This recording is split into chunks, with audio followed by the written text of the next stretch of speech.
Essas guerras por procuração são grotescas. Se é uma guerra americana, então os americanos precisam lutá-la.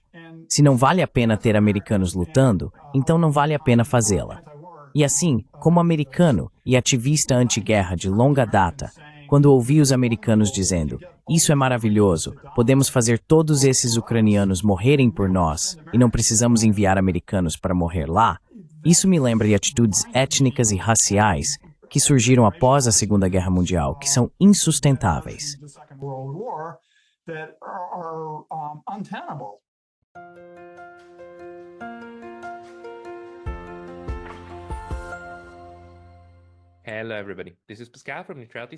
Olá a todos, aqui é Pascal do Neutrality Studies e hoje estou conversando com Rob Urey, que é artista e economista político. Seu livro, Zen Economics, é publicado pela Counterpunch Books e ele publica regularmente na revista online Counterpunch, bem como em seu próprio Substack. Rob escreveu uma avaliação muito boa do artigo do New York Times, que recentemente jogou a Ucrânia debaixo do ônibus, com sua geografia daqueles sábios generais dos Estados Unidos, e sua condenação à insubordinação ucraniana quando se trata de ordens de Washington. Então achei que deveríamos realmente discutir isso, já que acredito que é uma mudança bastante significativa na narrativa. Rob, bem-vindo. Obrigado, Pascal. Estou feliz por estar no seu programa. Então, obrigado por me receber. Obrigado por dedicar seu tempo. Desculpe, talvez antes de começarmos, eu estava realmente curioso sobre o seu livro, Zen Economics. Você pode me contar um pouco sobre como você une Zen e economia?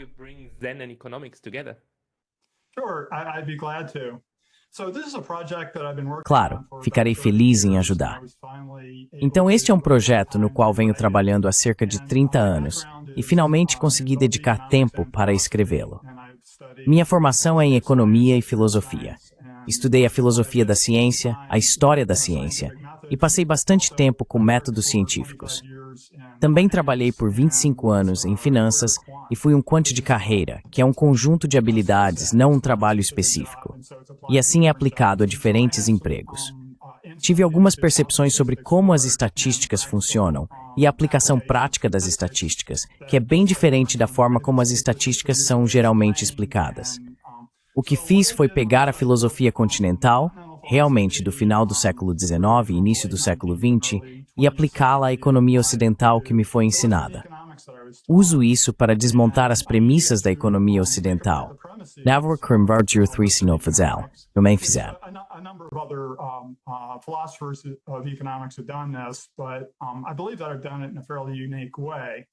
Mas eu acredito que fiz isso de uma maneira bastante única. Dou uma série de exemplos concretos de como a economia funciona e, em seguida, quais são os desafios intelectuais às premissas das estatísticas. Essencialmente, há um processo de regressão infinita por trás de todas as estatísticas, assim como na matemática, onde você não tem fundamentos concretos para as premissas. Elas são móveis e realmente dependem dos interesses das pessoas que são trazidos para as estatísticas. É uma maneira prolixa de dizer que existem premissas filosóficas profundas embutidas na forma como entendemos o mundo no Ocidente, particularmente nos Estados Unidos, e que uma vez que estas são desmontadas, as pessoas conseguem ver o mundo de uma maneira diferente e a forma como o mundo é explicado de uma maneira diferente do que elas têm visto.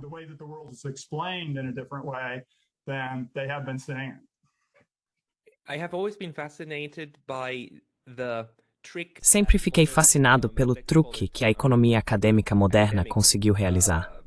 É basicamente a única disciplina nas ciências humanas, a única ciência comportamental que conseguiu se distanciar e fingir que é física.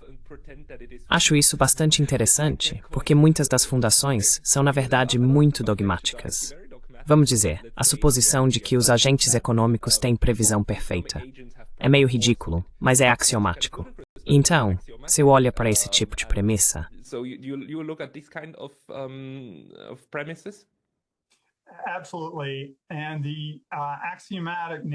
absolutamente.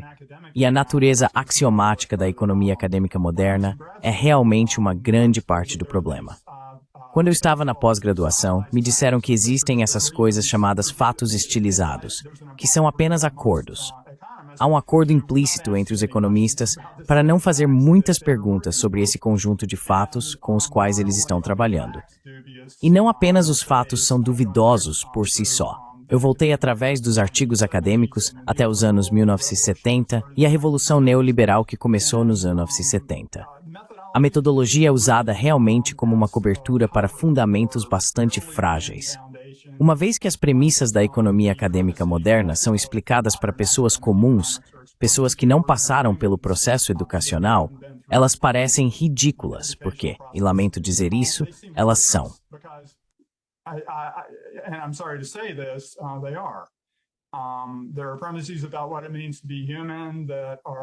Existem premissas sobre o que significa ser humano que são altamente questionáveis.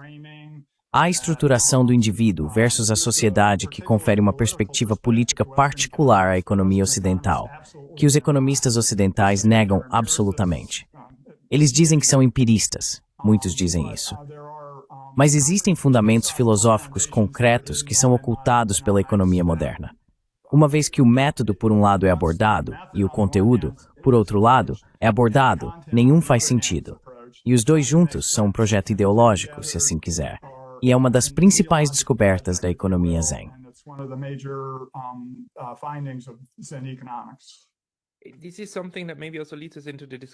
Isso é algo que talvez também nos leve à discussão que quero ter hoje, que é sobre ideologia e ideologia enraizada. A economia é um exemplo maravilhoso, porque os estudantes fazem essas aulas em milhares de universidades, não apenas nos Estados Unidos, mas também na Europa, no Japão e assim por diante. Eles fazem essas aulas de economia 101, micro 101, macro 1, e nunca são informados de que o que estão realmente aprendendo não é economia em geral. É apenas uma escola de pensamento dentro da história do pensamento econômico. É a teoria econômica neoliberal, neoclássica. Eles nem sequer são ensinados que é isso que estão aprendendo. Estou apenas preocupado com quantas vezes no aprendizado escolar temos esses momentos em que, na verdade, o que ensinamos é ideologia, e não uma abordagem holística de todo o assunto, o que alimenta essas visões ideológicas que encontramos nos jornais repetidamente. Você compartilha de estudos avaliação?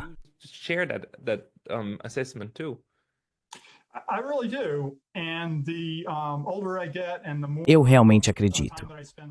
E quanto mais envelheço e mais tempo passo lendo filosofia, economia e afins, mais convencido fico de que é uma inculcação e doutrinação em ideologia. Os preceitos da economia neoclássica são uma ideologia capitalista direta. Você mencionou física anteriormente. A física vem do final do século XIX, início do século XX, quando modelos de física foram adotados por economistas, em grande parte americanos. Eles pegaram o conteúdo que tinham, que era muito mais vago do que se poderia acreditar, e o encaixaram nesses modelos de física. E então pegaram o produto resultante e criaram uma teoria, um método a partir disso.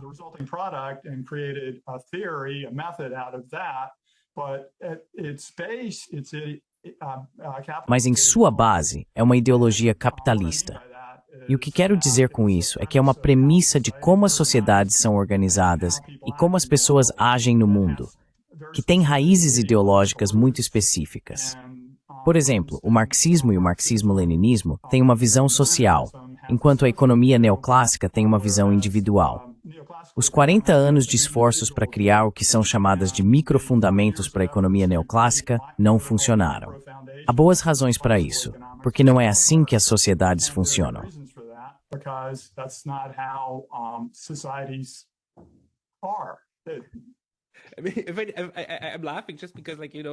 Estou rindo só porque essa visão de microfundamentos constrói toda a sua premissa na ideia de que, se pudermos reduzir tudo às pequenas interações, a forma como todos interagem, podemos construir modelos macroeconômicos que vão prever o futuro com precisão.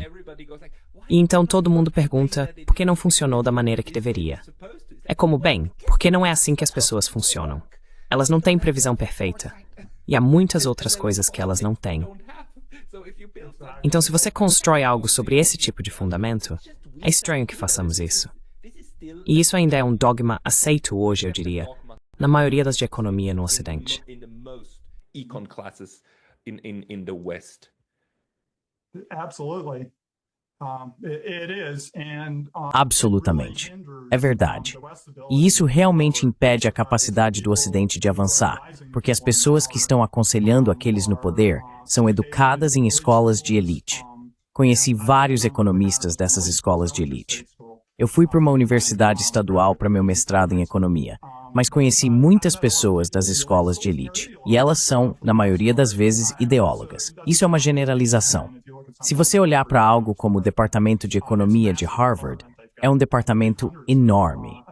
Eles têm, acredito, centenas de pessoas trabalhando lá. Então você tem muitas visões diferentes do mundo. Mas as pessoas que dirigem os departamentos de economia da Ivy League são neoclássicas e muitas vezes neoliberais. Elas têm focos muito restritos e realmente não estão tão interessadas em fazer perguntas porque conseguem aconselhar líderes políticos sem as perguntas. Se fizerem as perguntas, então são bastante excluídas tanto da profissão de economista quanto de posições de aconselhamento a líderes políticos.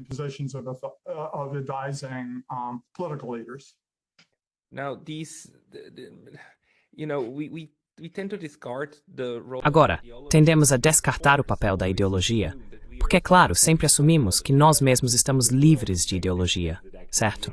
Vemos o mundo objetivamente como ele realmente é. E agora o que encontramos, especialmente em grandes publicações como The New York Times e Forbes, são muitas questões políticas. Quero dizer, eu citaria The Economist como um exemplo típico de um desses veículos da escola de pensamento ideológica neoclássica que então enquadra o mundo dessa forma.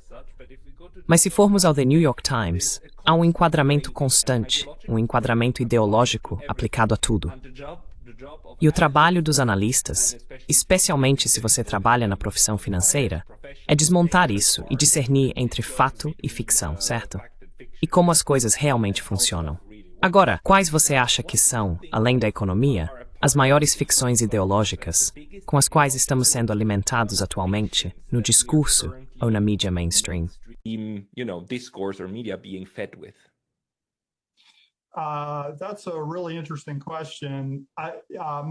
Essa é uma pergunta realmente interessante. Minha opinião, a partir de uma visão prática do governo e de como ele funciona, é que as guerras são as maiores áreas de desinformação, propaganda e desinformação provenientes de fontes estatais. A América saiu da Segunda Guerra Mundial com o medo de que a Grande Depressão voltasse e decidiu colocar muitos dos programas de criação de empregos que surgiram com o New Deal no complexo militar industrial. Infelizmente, isso levou, como Eisenhower colocou, ao crescimento do complexo militar industrial.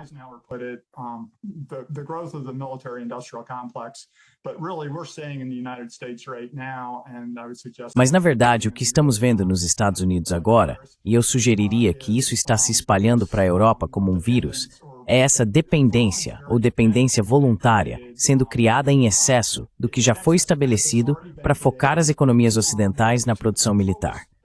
E assim temos uma base concreta, uma base material, a partir da qual os interesses do complexo militar industrial e, digamos, dos fundos de private equity, que possuem grande parte do complexo militar industrial, estão se propagando.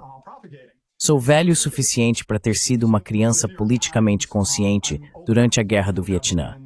E lembro do The New York Times daquela época, onde se o The New York Times não dissesse, você realmente não poderia dizer com convicção em público.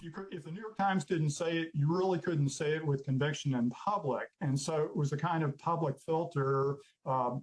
E assim, era uma espécie de filtro público que limitava o que poderia ser dito dentro dos Estados Unidos na sociedade burguesa de qualquer forma. O New York Times, na minha opinião, tem mantido essa tradição. O artigo que você citou de Edwin Tooze no New York Times é um dos 2 textos que ele escreveu sobre a guerra na Ucrânia, que me parecem ser especificamente projetados para facilitar a transição para os americanos, do que nos foi dito pela administração Biden sobre uma guerra não provocada, que era completamente inexplicável, fora de um líder russo insano que quer dominar o mundo, o que alimenta uma narrativa presente nos Estados Unidos. into a narrative that's present in the United States, and a lot of people they react to it psychologically. E muitas pessoas reagem a isso psicologicamente, em vez de intelectualmente. O New York Times tem estado envolvido nesse processo de reportar sobre guerras e o militarismo de maneiras que apoiam a narrativa do Estado, e o Times tem feito isso há vários anos. Os artigos de Entos se dividem em duas partes. Adam Entos escreveu a primeira parte sobre o movimento pós-Maidan da CIA para a Ucrânia, até o ponto em que agora existem 20 instalações da CIA bem na fronteira com a Rússia, o que pareceria ser uma provocação para a maioria das pessoas que conhecem a história da CIA. To most people who know the history of the CIA, and the current piece that I just wrote about takes the E a peça atual sobre a qual acabei de escrever leva a guerra desde seu início teórico, a partir da estruturação da segunda peça. Peço desculpas por ser tão obscuro aqui, mas o autor está usando obscuridade e uma grande quantidade de informações para, acredito eu, esconder parte da intenção da peça. A peça atual me parece, bem, seus argumentos básicos são que, 1. Os Estados Unidos têm estado muito mais diretamente envolvidos na gestão diária da guerra na Ucrânia do que se sabia anteriormente, particularmente nos Estados Unidos, onde recebemos apenas as piores informações. Acredito que as pessoas fora dos Estados Unidos não entendem o quão sério isso se tornou. I believe that people outside the United States don't understand how serious this has gotten. What Adam Entos is doing. O que Adam Entos está fazendo é argumentar que o exército dos Estados Unidos estava muito mais envolvido nas operações diárias da guerra e os parceiros europeus dos Estados Unidos, enquanto não abordavam a ampliação da OTAN, sem abordar o golpe de 2013 e 2014, que essencialmente instalou fantoches dos Estados Unidos no governo ucraniano. E o acompanhamento que Adam Entos relatou em sua primeira matéria sobre a entrada da CIA em 2016, eu argumentaria que a CIA já estava lá em 2013 e 2014. Mas seguindo a sua perspectiva, a CIA entrou em 2016 para criar um exército ucraniano, que realmente não existia. E o preenchimento dessa história que consegui descobrir é que foi a coordenação entre o MI6 e a CIA, com fascistas ucranianos, que remonta ao final da Segunda Guerra Mundial. That goes back to the end of the Second World War. There's this long relationship, particularly between the Brits. Há uma longa relação, particularmente entre os britânicos e os fascistas ucranianos. E isso foi levado em consideração no golpe de Maidan, revolução, como você preferir chamar. Há um cara muito interessante do Canadá, o professor Kachanovsky, que escreveu sobre um dos eventos seminais do golpe de Maidan. E esse foi o tiroteio por parte do que se revelou serem fascistas ucranianos contra manifestantes ucranianos, o que foi atribuído ao governo Yanukovych. Yanukovych foi depossedido pela CIA e pelos Amhikors, e logo governo Twassistormenun. And a new government was put into power in Ukraine. And so a part of Adam Entos's Parte do projeto de Adam Entos é colocar os Estados Unidos em posições de tomada de decisão dentro e ao redor da Ucrânia, em Wiesbaden, Alemanha, e outros locais americanos na Europa, sem ter que abordar a gênese do conflito. E assim, é uma reportagem muito localizada com, acredito eu, esse propósito maior de facilitar a transição dos americanos do que nos foi dito para o que será a história que surgirá uma vez que a guerra tenha terminado. Se é que algum dia terminará. Parte do que achei interessante nas peças de Entos é, em primeiro lugar, quão convoluta é a escrita. São peças muito extensas, e é muito difícil conectar as teses centrais devido à forma como os detalhes são colocados.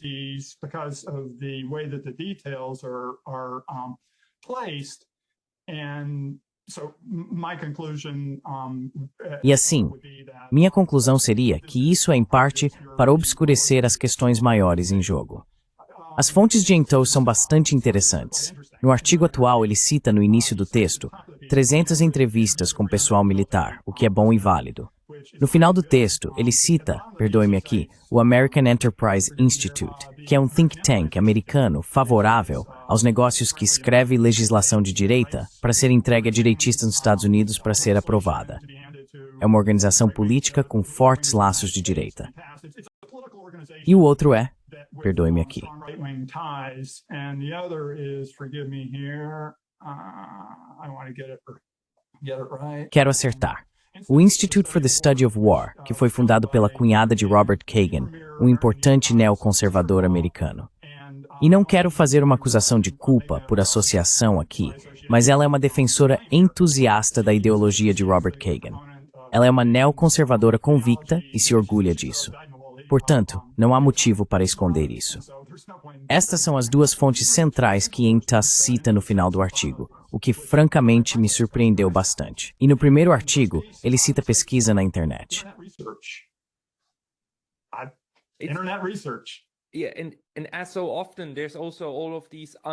Sim. E como acontece frequentemente, há também todas essas fontes e oficiais não identificados que não podem ser nomeados para proteger sua identidade, certo? E sua capacidade de falar. Então, quero dizer, o interessante é, claro, que esses dois artigos, um de 2024 e outro quase exatamente um ano depois, em 25 de março, foram publicados no New York Times. No meu próprio relatório sobre isso, enfatizo que o New York Times, é claro, considerado o jornal de referência, e um artigo tão esmagador e enorme realmente desconstrói algumas narrativas constantes. Por exemplo, a narrativa de que os Estados Unidos não estão envolvidos na guerra, certo? Os fazem parte desta guerra.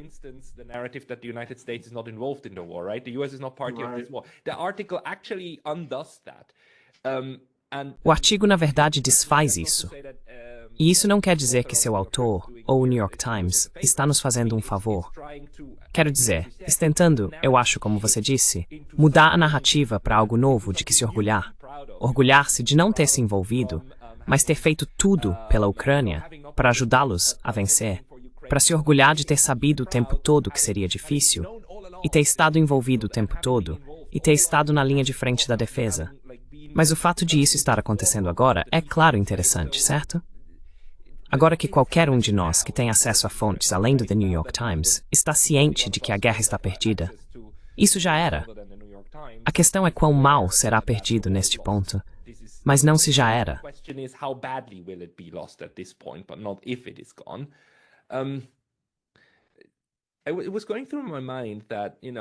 Estava pensando que, sabe, critiquei muito o New York Times, e estou especialmente indignado com a forma como este artigo glorifica os Estados Unidos por basicamente comandarem tudo, e sabe, como os ucranianos não morreram o suficiente. Eles não morreram o suficiente. Eles não estavam dispostos o suficiente para realmente executar esses planos ridículos, e por isso não funcionou. Estou bastante enojado com esse ponto. Mas, por outro lado, estava pensando, quero dizer, ele poderia ter escrito este artigo de uma maneira diferente e tê-lo publicado. E se ele realmente quisesse minar a narrativa atual, e isso fosse o máximo que ele poderia ir dentro da rede de propaganda, certo, para lançar um pouco de luz. Porque, na verdade, o artigo lança alguma luz, não é?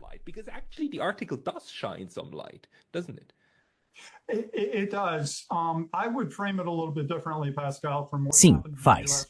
Eu enquadraria isso de forma um pouco diferente, Pascal, do que aconteceu nos Estados Unidos nas últimas décadas. E isso é que a forma como o desfecho dessas catástrofes de política externa que os Estados Unidos regularmente enfrentam, geralmente envolve reexplicar o que realmente aconteceu, a gênese dos horrores e depois o que aconteceu em seguida, que levou a uma direção que os Estados Unidos podem ou não ter desejado ou esperado. E assim, o que vejo no artigo é, e concordo com seu ponto de que se ele tivesse escrito um artigo diferente, um artigo mais revelador, o New York Times provavelmente não o teria publicado. Acho quase certo. Mas, na minha opinião, isso torna uma ferramenta do sistema de propaganda, porque o New York Times ocupa um lugar muito especial no ecossistema de propaganda dos Estados Unidos e tem ocupado há muito tempo.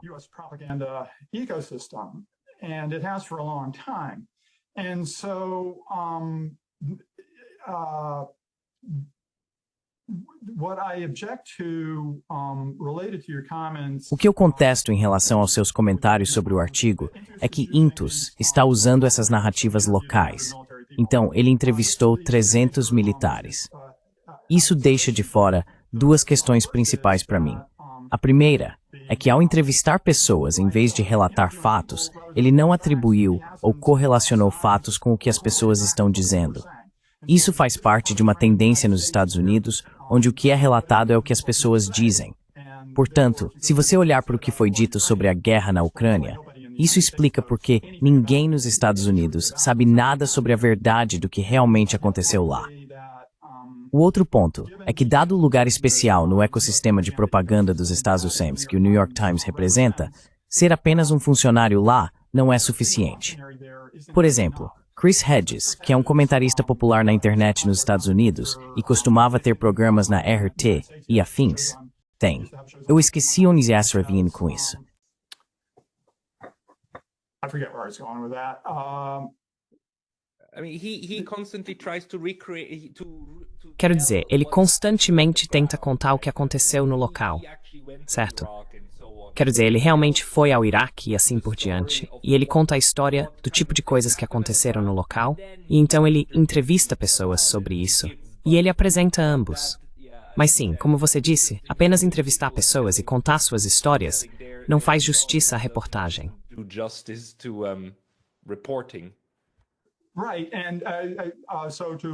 Certo. E então, eu recuperei o que ia dizer que está na linha do que você está dizendo aqui, que é que Chris se demitiu do The New York Times, em vez de fazer o que eles queriam. Ele entendeu seu papel e não podia mais desempenhá-lo. Eu conheci Chris, e ele é um cara legal, muito interessante, mas ele tinha integridade. E então isso é o que eu diria sobre Intus. Em primeiro lugar, eu não concedo boas intenções a Intus aqui. Quando olho para suas fontes, a cunhada de Robert Kagan e o American Enterprise Institute, eu discordo. Como escritor independente, eu qualificaria muito essas fontes.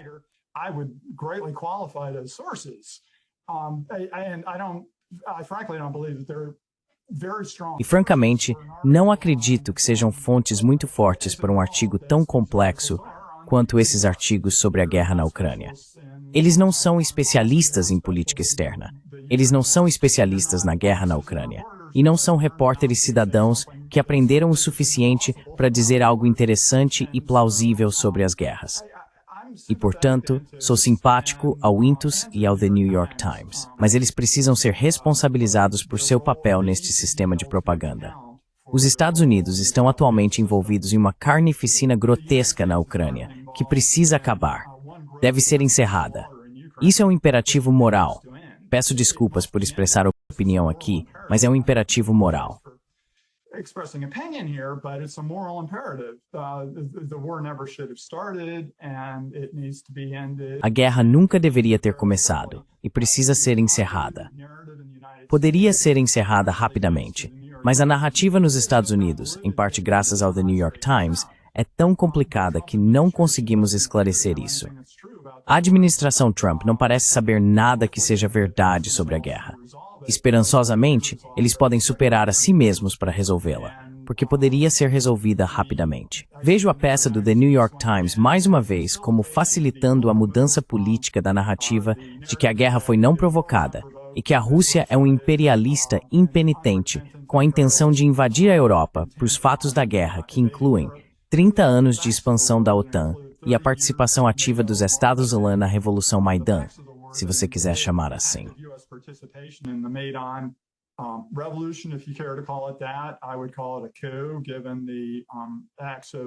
Eu chamaria isso de golpe, dados os atos do National Endowment for Democracy, que é uma fachada da CIA na Ucrânia.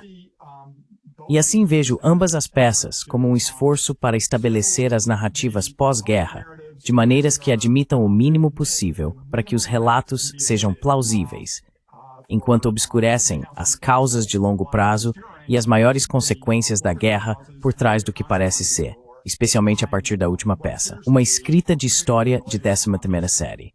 Isso está bastante alinhado com o que li no ensino médio.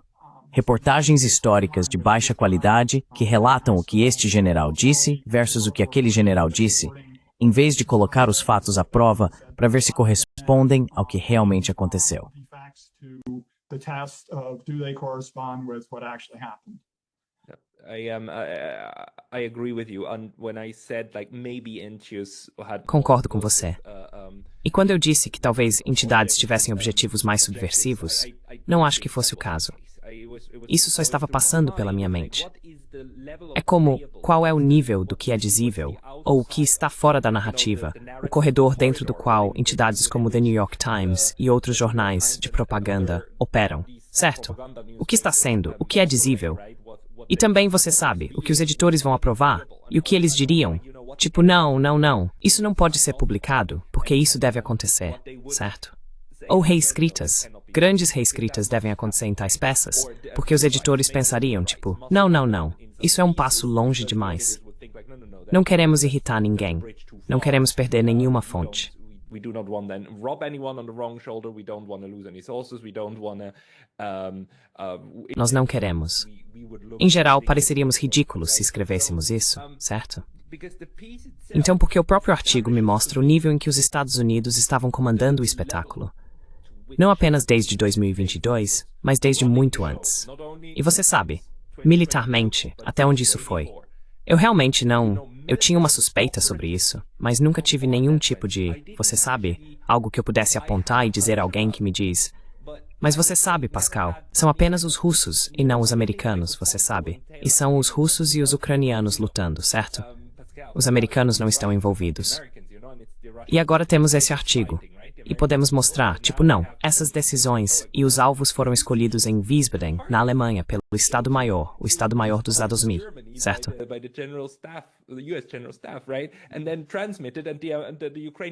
E então transmitido, e os ucranianos executaram, certo? Este é um nível impressionante de detalhe, especialmente porque toda a narrativa dos Estados Unidos no início era de que não estamos envolvidos.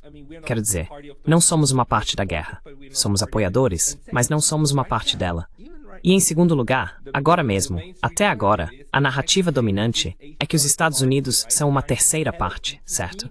Tentando ajudar, mediar, o que é construído sobre a narrativa anterior. Embora saibamos agora, e eu aprecio que Washington esteja conversando com Moscou, eles são os principais atores, certo? Eles são as entidades de combate de alto nível. A Ucrânia é apenas o parceiro de implementação. Então é isso que o artigo realmente admite em detalhes.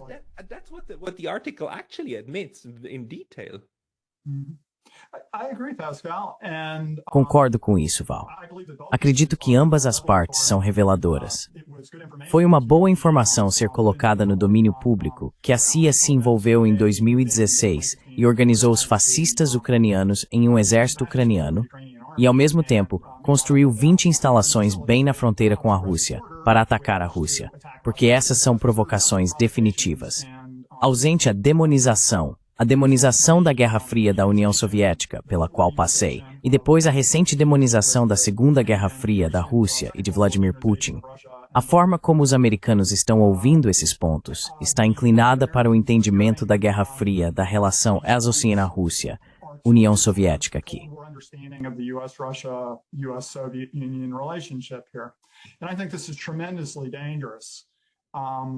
E eu acho isso tremendamente perigoso. Amigos que tenho, democratas americanos, eles não sabem nenhum fato verdadeiro sobre a guerra na Ucrânia. Eles não estão interessados em fatos verdadeiros. E não quero dizer que meus fatos são fatos verdadeiros.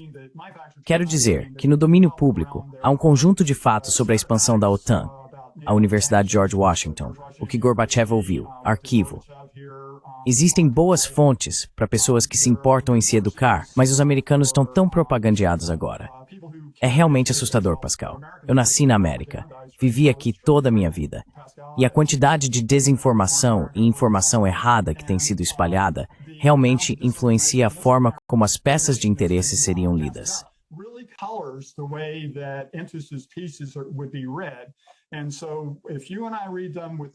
E então, se você e eu os lermos com o contexto de que considerei a expansão da OTAN, prestei muita atenção ao desenvolvimento da guerra e coisas do tipo. Isso não é o que os americanos fizeram. E assim, a maneira como estou interpretando essas peças é preenchida com informações sobre como a guerra começou e como tem sido conduzida. E os leitores comuns do New York Times não vão ler dessa forma. E me dói dizer isso porque falo com essas pessoas. Esta é a minha classe, meus amigos e coisas do tipo. Mas eles adotam a visão da Guerra Fria e interpretam tudo inteiro em Guerra Fria. They color everything in Cold War terms. And so my take is that yes, Então minha opinião é que sim, esses artigos estão admitindo fatos básicos para possivelmente você e eu, que precisamos ver isso às claras. Mas eles não interrompem a psicologia que foi criada nos Estados Unidos, que apoia essas guerras praticamente sem hesitação. A maré está mudando lentamente. E então, não estou dizendo que os artigos não têm valor, e dou-lhes crédito nesse sentido. O problema que tenho é com a quantidade de desinformação que foi passada ao povo americano até agora, que o filtro será... Bem, isso é uma história militar interessante. Vamos continuar com essa guerra. E por que não é anti-guerra? É muito pró-guerra. É pró-guerra. It's very pro-war. It's pro-war. It's very much, you know, also É muito, você sabe, também heróico e patriótico.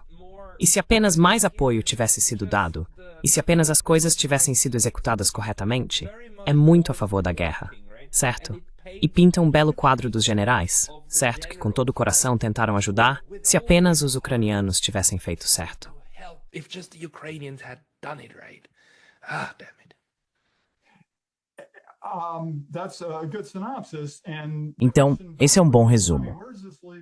E a pergunta de volta seria, quero dizer, onde isso deixa os ucranianos e os russos? Porque as estimativas que eu vi são entre 1 milhão e 1,5 milhão de ucranianos que foram massacrados até agora. E os russos desperdiçaram sangue e tesouros em uma guerra que facilmente poderia ter sido evitada antes de começar. Os acordos de Minsk poderiam ter sido cumpridos, o acordo de Istambul poderia não ter sido interrompido. Houve tantas vezes ao longo do caminho em que isso poderia ter seguido uma direção diferente. E haveria 1 milhão de ucranianos ainda vivos se esta guerra tivesse sido interrompida pelo acordo de Istambul. E isso é verdade. And so it's true. This makes me sad because, like I said, Isso me deixa triste porque, como eu disse, sou americano. Eu nasci na América. Mas esse comportamento é indesculpável. Isso precisa acabar. Os Estados Unidos precisam acabar com essas guerras. E por isso acredito que, se houvesse uma exposição mais robusta do que está acontecendo aqui, que incluísse a ampliação da OTAN e pelo menos questões em torno do golpe, quem estava lá e quem não estava.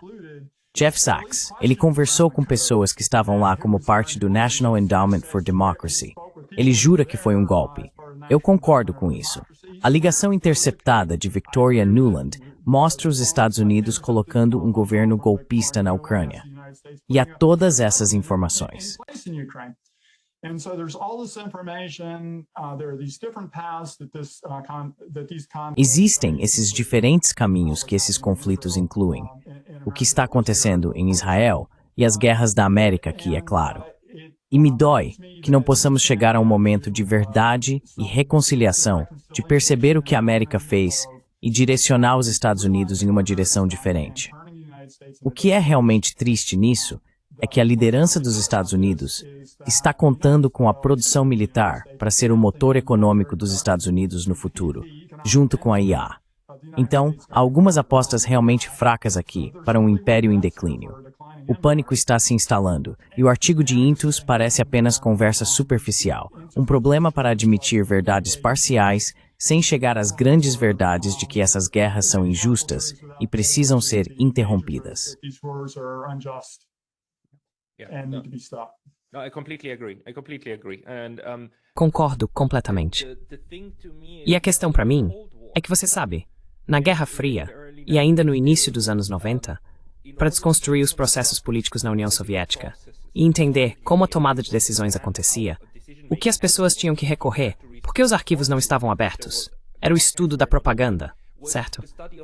Que o regime, os Pravdas e assim por diante publicavam. E você faz isso sabendo que esses meios estão fazendo essa propaganda com a aprovação do topo, e eles dizem o que é possível dizer, e assim por diante.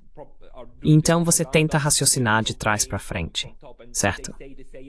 E de certa forma, estamos nesse ponto agora no Ocidente, certo?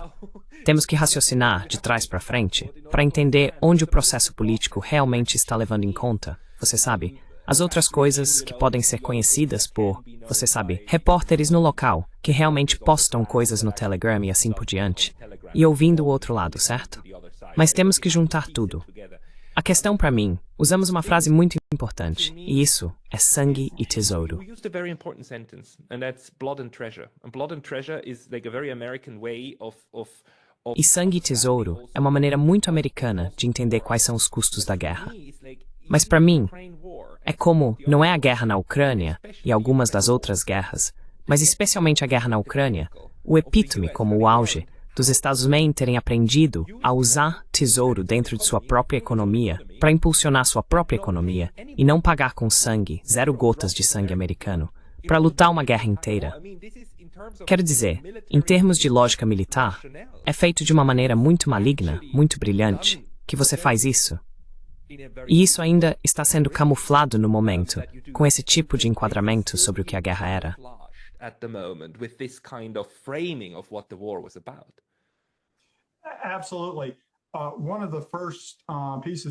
Absolutamente. Um dos primeiros artigos que escrevi após o início da guerra sugeria que os Estados Unidos iniciassem um recrutamento militar imediatamente e colocassem americanos na luta. Meu objetivo não era enviar tropas americanas para a Ucrânia e contra a Rússia.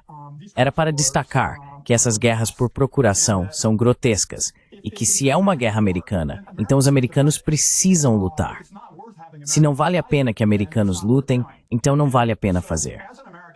Como americano e ativista anti-guerra de longa data, quando ouvi americanos dizendo "Isso é maravilhoso, podemos fazer com que todos esses ucranianos morram por nós, e não precisamos enviar americanos para morrer lá", isso me lembrou de atitudes étnicas e raciais que surgiram após a Segunda Guerra Mundial e que são insustentáveis.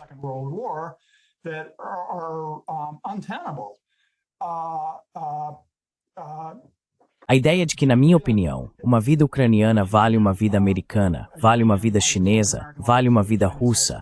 Tenho essa visão universalista disso, mas essa não é a maneira americana. E ouvi os políticos americanos se vangloriarem de como conseguimos um ótimo negócio com 1 milhão de pessoas morrendo.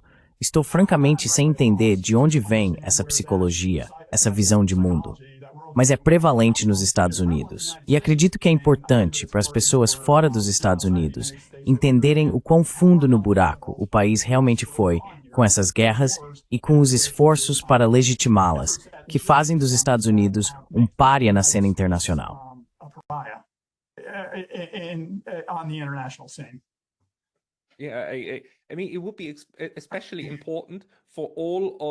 Seria especialmente importante para todos os aliados dos Estados Unidos entenderem o que eles representam aos olhos de Washington. Eles são ferramentas descartáveis, certo? E eles não serão defendidos. Eles serão usados para lutar nas guerras de Washington e serão exauridos. Então, essa é a lição importante aqui para mim, o que não quer dizer que você precise se voltar contra eles e lutar contra os Estados Unidos, de forma alguma. É apenas para não ser uma ferramenta, certo? Você sofrerá como os ucranianos. E a propósito, tive outra conversa com o grande historiador David Gibbs. Ele disse que, sabe, o modelo para a Ucrânia é o Afeganistão, nos anos 80, certo? A invasão soviética, provocada do Afeganistão. Quero dizer, é daí que vem muito disso, e as táticas disso vêm. E essa guerra por procuração é mais prejudicial, na verdade, para o procurador abusado.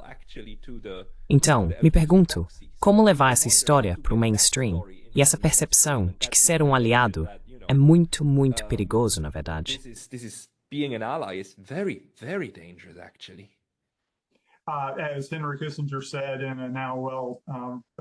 Como Henry Kissinger disse numa citação agora bem conhecida, ser inimigo da América é perigoso, mas ser amigo da América é fatal. E ele sabia, ele fez parte do processo de tornar isso fatal. Parte do que eu realmente tenho dificuldade é a visão de dentro para fora dos Estados Unidos. Porque estou dentro dos estados, ouço a propaganda e converso com pessoas para ter uma noção do que elas sabem e não sabem sobre as guerras e afins. Depois, olho para o que está acontecendo na Alemanha e na França, essencialmente na Europa, que parece bastante catastrófico. Fiz uma entrevista no início da guerra em que previ isso nos Estados Unidos. Então, não é apenas a Ucrânia aqui. Acredito que a França e a Alemanha realmente foram armadas e têm uma liderança política infeliz que facilitou essa armadilha. Mas esta é uma crise internacional.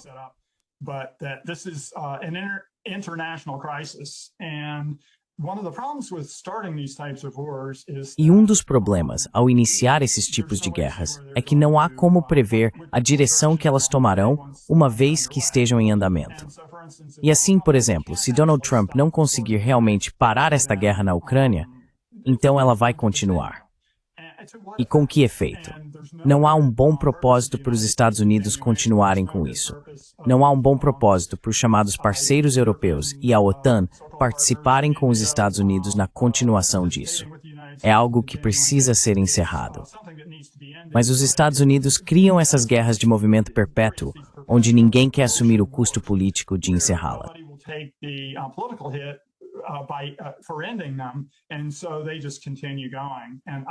E assim eles continuam.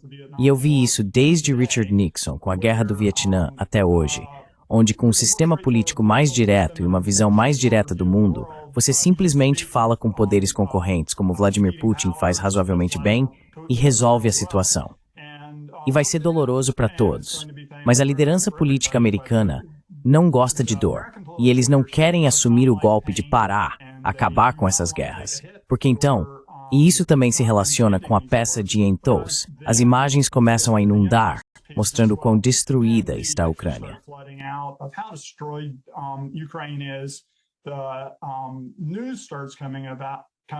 As notícias começam a sair sobre a Ucrânia, quão horrível tem sido a violência, quanto foi destruído, e isso muda a percepção das guerras.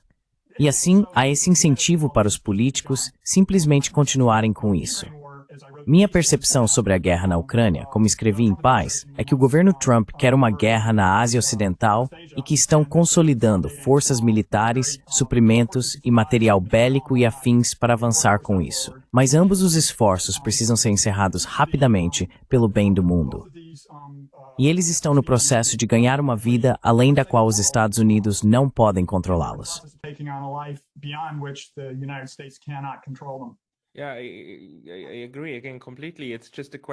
Sim, eu concordo completamente novamente. É apenas a questão de como você termina isso. Porque me parece, depois de toda essa discussão, que políticos como Donald Trump e Joe Biden e outros são realmente apenas parte de um sistema inteiro que agora é muito, muito bom em produzir guerra. E você sabe, o ex-comediante britânico e agora comentarista, como é o nome dele? Cabelo comprido preto, eu sei de quem você está falando. Russell Brand. Ele disse uma vez, cerca de 1 ano atrás, não consigo mais encontrar. Mas ele disse isso e cunhou essa frase. Ele disse que essas pessoas são apenas as pulgas, a pulga no pelo das costas do cão da guerra. A pulga no pelo das costas do cão da guerra.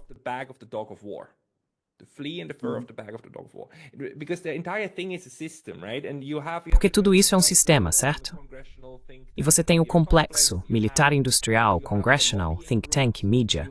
Você tem os grupos de lobby.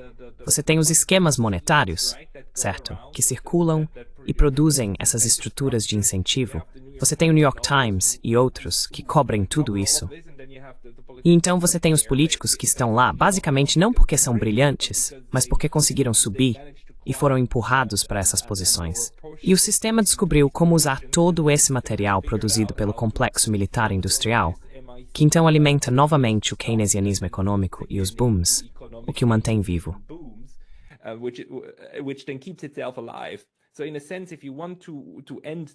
Então, de certo modo, se você quer acabar com a beligerância, o que precisa mudar não é o exterior. Claro, o que você precisa mudar é o sistema interno.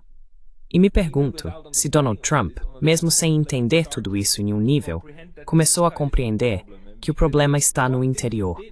Porque uma coisa que ele fez foi desmantelar o SIDE. E há outras instituições que precisariam ser desmanteladas ou reguladas. Digamos também que o lobby precisaria ser fundamentalmente reestruturado para mudar essas estruturas de incentivo. Quais outras instituições dentro dos Estados você acha que precisariam ser mudadas para desmantelar o cão de guerra?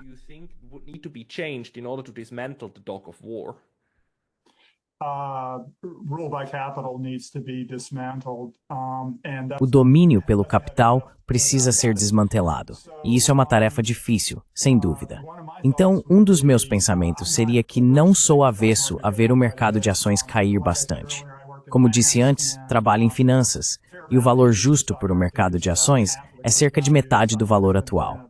O mercado de ações tem estado em uma bolha nos últimos essencialmente 30 anos, ou bolhas em série, bolhas e quedas. E isso é política do Fed, o Federal Reserve nos Estados Unidos. Mas o que isso faz é que o 1% mais rico da população americana possui mais da metade do mercado de ações. E os 10% mais ricos da população americana, que é muita gente, possuem 90%. E assim, um dos argumentos que tenho feito ao longo dos anos, com meu histórico em economia, é que o capitalismo financeiro é um mecanismo de redistribuição.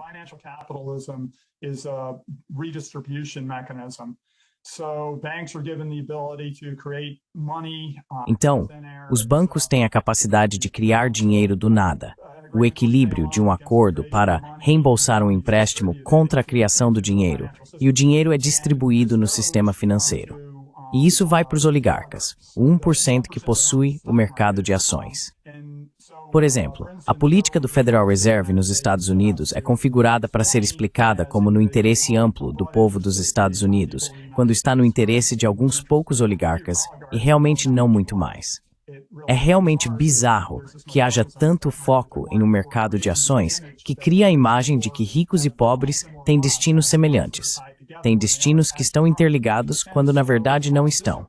Portanto, desautorizar o controle pelo dinheiro nos Estados Unidos seria uma possível rota.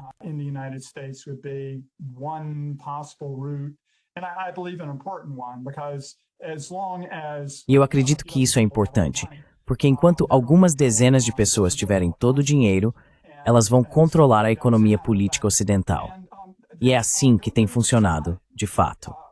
Então, provavelmente, Donald Trump não será permitido concorrer novamente, e ele não precisa vencer outra eleição. Ele já tem os 150 milhões de Miriam Adelson. Acredito que ela já lhe deu perto de mais de $500 milhão combinados em 2 campanhas. Então ele pode dizer, sabe, leve seu genocídio, e nós simplesmente não vamos fazer isso. Vamos ter um acordo negociado. Apenas lendo as notícias mais cedo, Steve Witkoff acabou de complicar parcialmente as negociações com o Irã ao voltar ao programa nuclear zero.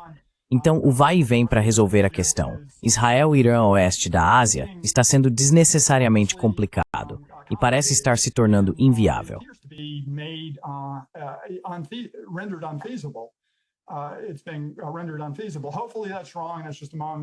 Tornou-se inviável. Espero que isso esteja errado. É apenas uma interrupção momentânea em negociações que, de outra forma, seriam bem-sucedidas e beneficiariam ambas as partes.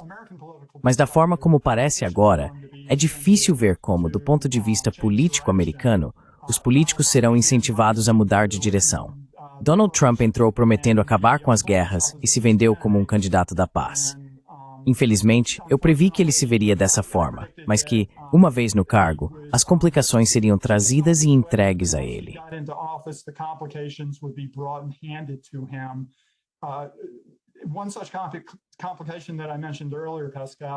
Uma complicação que mencionei anteriormente, Pascal, porque acho que é realmente importante, é que os Estados Unidos, após a desindustrialização através do NAFTA nos anos 1970, e depois uma desindustrialização ainda maior quando a China foi admitida na Organização Mundial do Comércio no ano 2000, tem a inteligência artificial como motores econômicos.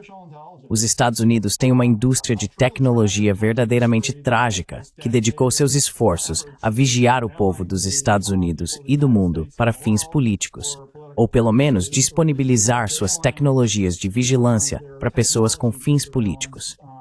E assim, o desmonte dos Estados Unidos, dentro dos Estados Unidos, é realmente complicado, como você disse anteriormente.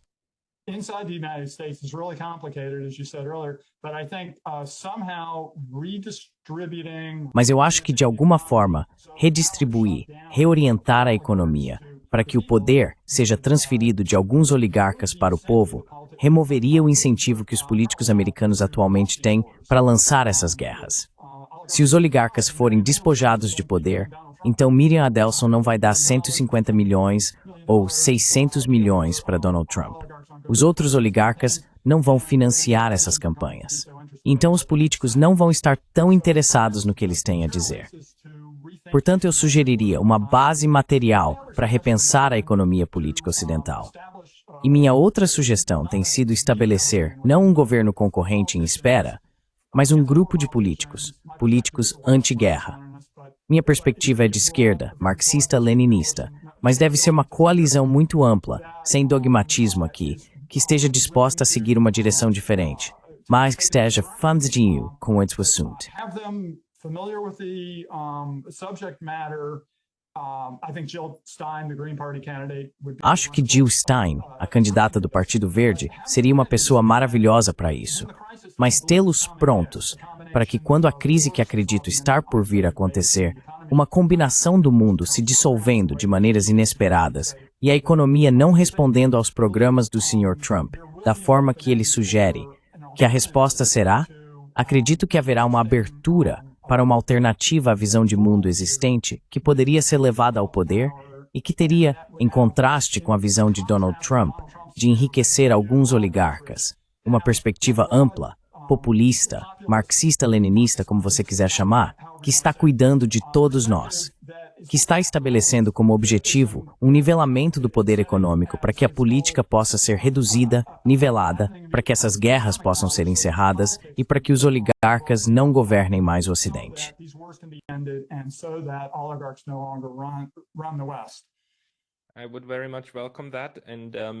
Eu realmente gostaria disso, e continuaremos pensando e observando, porque acredito que o sistema dos Estados Unidos está atualmente em um ponto de inflexão. Espero que não seja uma guerra civil. Há alguns comentaristas, especialmente do lado conservador, que preveem uma guerra civil. Espero que não seja isso, porque é absolutamente horrível, é claro. Mas alguma forma de mudança sistêmica provavelmente está por vir. Rob, para as pessoas que querem encontrar seus escritos, elas devem ir ao Counterpunch e ao seu Substack. Algum outro lugar onde as pessoas deveriam te encontrar?